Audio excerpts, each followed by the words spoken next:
Here is another quick 9 playthrough here on the channel for you all. The date and the divisions, of course, shown on screen in the thumbnail. Remember to hit thumbs up and subscribe to the channel as well. Timestamps in the description down below, and remember the replays here are from old tournaments, so use the old ball attribute levels, which have now, of course, doubled. Hope you're enjoying Quick 9. Good luck, and remember to tweak according to your clubs and balls and wind angles. Here we go. Any form of tailwind, I'm going to be blasting it over there.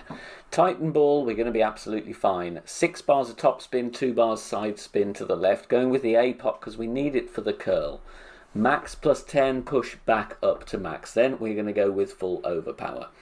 You see, I'm going to use what looks like a lot of curl here. The reason I'm going with this is because we have wind from left to right. It's going to push us towards the bunker. If we have wind the other way, would need to reduce the curl.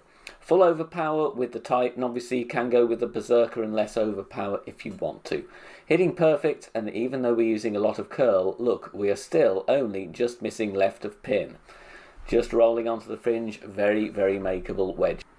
Hole number 2, as long as we don't have predominantly tailwind, I am going to play with the sniper, and I'm going to go with the backspin approach. 2 bars right spin, between 5.5 and 6.5 bars of backspin depending on the wind. Here it is all about trying to catch a mini funnel towards the pin from the slope, top right corner of the green as we look. What I don't do here though, need to do more of, is anticipate the second bounce wind effect. We do miss this one to the left. The adjustment I make here is mid-distance 20% elevation. We do have a more headwind, I would be playing maximum numbers instead.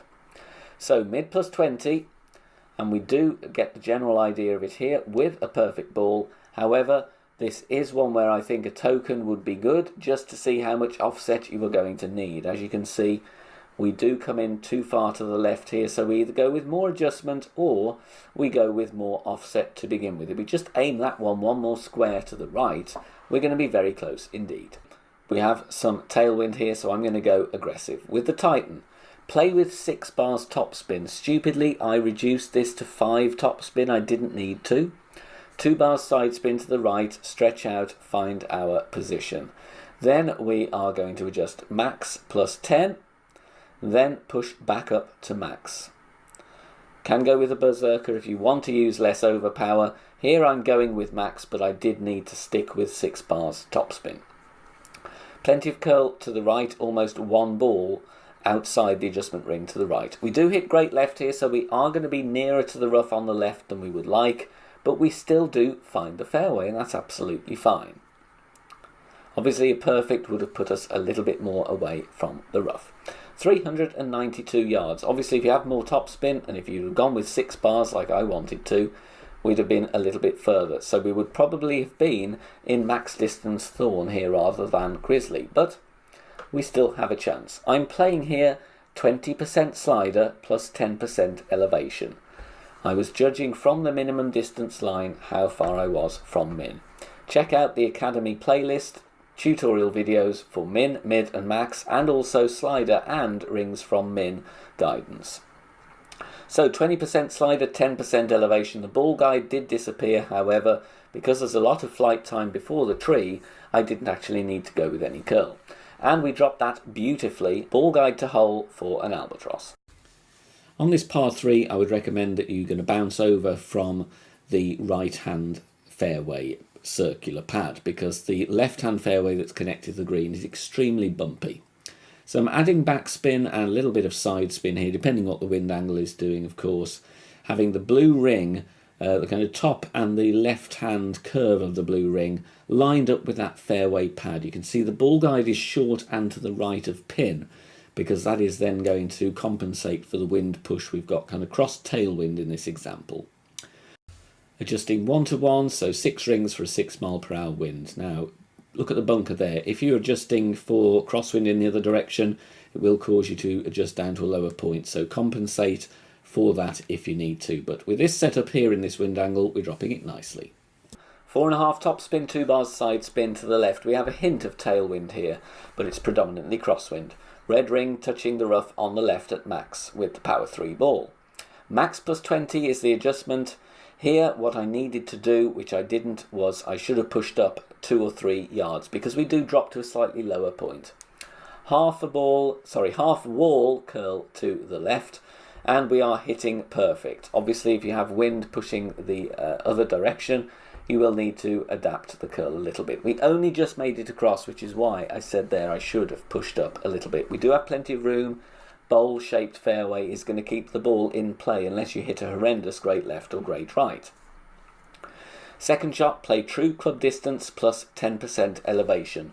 There is a sticky spot here. I did spend quite a bit of time trying to find it, but didn't quite get there. So in the end, I played this one, I think 85 to 90% slider plus 10. Problem I had here with the spins I had on, I didn't leave the ball guide short enough of pin. So we do come in a little bit on the hot side, which is going to happen with the design of the fairway and the green. So narrow miss to the right, but still a very, very good chance. True club distance plus 10 is what I would recommend. Going with the narrow strip of fairway to the left. Power 2 ball here. 4 bars top spin, which I then decide to go with 4.5, and 1 bar side spin to the left. I would recommend aiming a little bit more left of centre here because the wind is going to push us to the right. Max plus 10 is the adjustment here, and I don't push up to max because I don't think we need to. Obviously, power 3 ball can be used as well, but we do hit this one perfect. If you are using a power 3, I would just dial back on the top spin slightly. There you can see the wind did push us a little bit too close to the rough, which is why I do advise just aim slightly off centre if you do have level crosswind.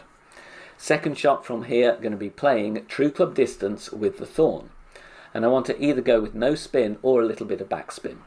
I'm finding the min line here and I'm pushing up rings from min. As I mentioned earlier in the video, if you don't know about that concept, check out the Academy playlist. We do have a tutorial about it. It's a very, very good way to drop more shots.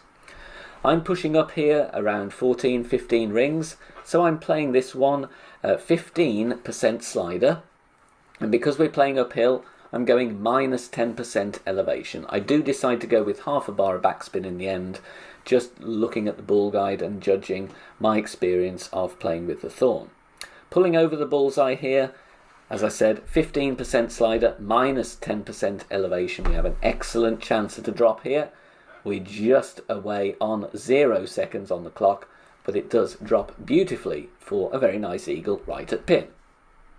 Now, I only had a headwind example on this hole, unfortunately, but the way I play the hole in other wind angles is very similar, so obviously we'll need to tweak this, but the rough bump gives you the best chance. We're playing with a few bars of top spin and 1 bar left spin. Now, depending whether you've got headwind or crosswind from left to right or right to left, you can play on the rough on either side of the fairway, but the rough bump is the best chance. Using the quarterback here, obviously you can see we have direct headwind. Now, I adjust this one max plus 0.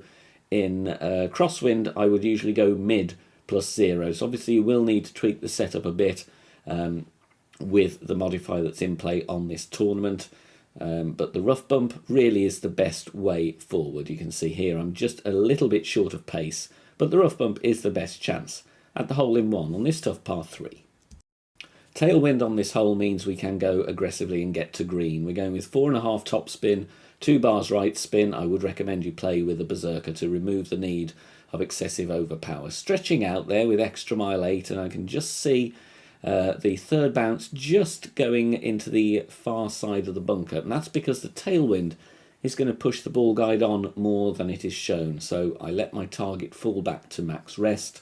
Then I'm going to adjust max plus 10 power 5 numbers, and I'm going to do a small push up here, and I'm pushing up by 3 rings, and that's based on the amount I'm estimating I need when I was stretching out my target. Obviously the top spin will vary. If you have a much stronger tailwind, then you will need to dial the top spin back slightly or do less push up. It's one of those you need to just take a token or two and get some tweaks, but we want to bounce once on that pad, second time on that pad into the rough, and then rolling out and maybe even getting a hole-in-one.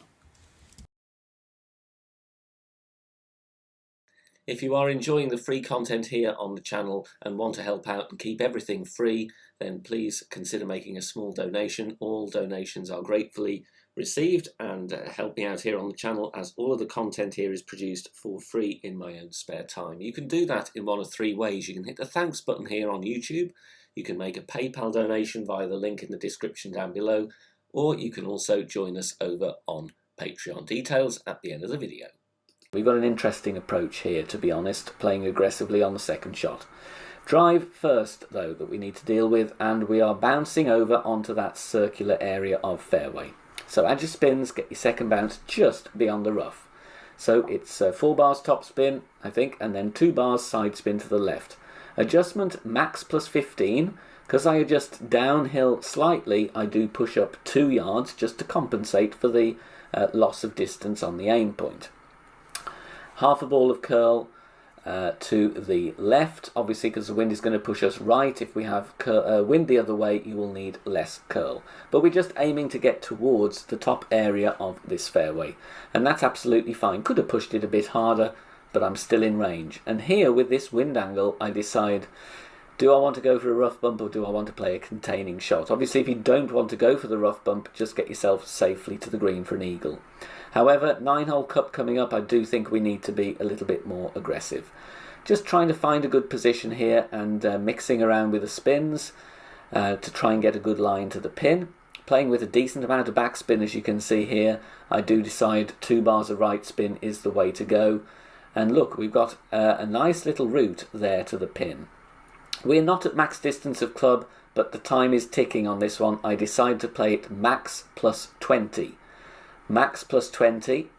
I do think this is an interesting route if we do have a good wind angle to attempt. First time I've ever played this shot, to be honest. I do hit perfect, and I'm quite pleased with the result. We hit the rough exactly where we want to, but just going to miss to the right edge, but still very good for a first look. Max plus 20. Thanks very much for watching this video here on the channel. If it has helped you in any way, please consider sharing it amongst your friends and clanmates in the game. Join us also on Facebook. Head over there, search for BK Golf Clash and join our free group. Loads of members there sharing shots. Free guides are posted, as well as loads of other great Golf Clash resources. So check us out there. You can join in the discussion and also leave feedback on the game in general. Finally, if you wish to help support the channel and keep the content free for everybody, please consider becoming a Patreon member. The link is in the video description down below. Good luck, see you soon, bye for now.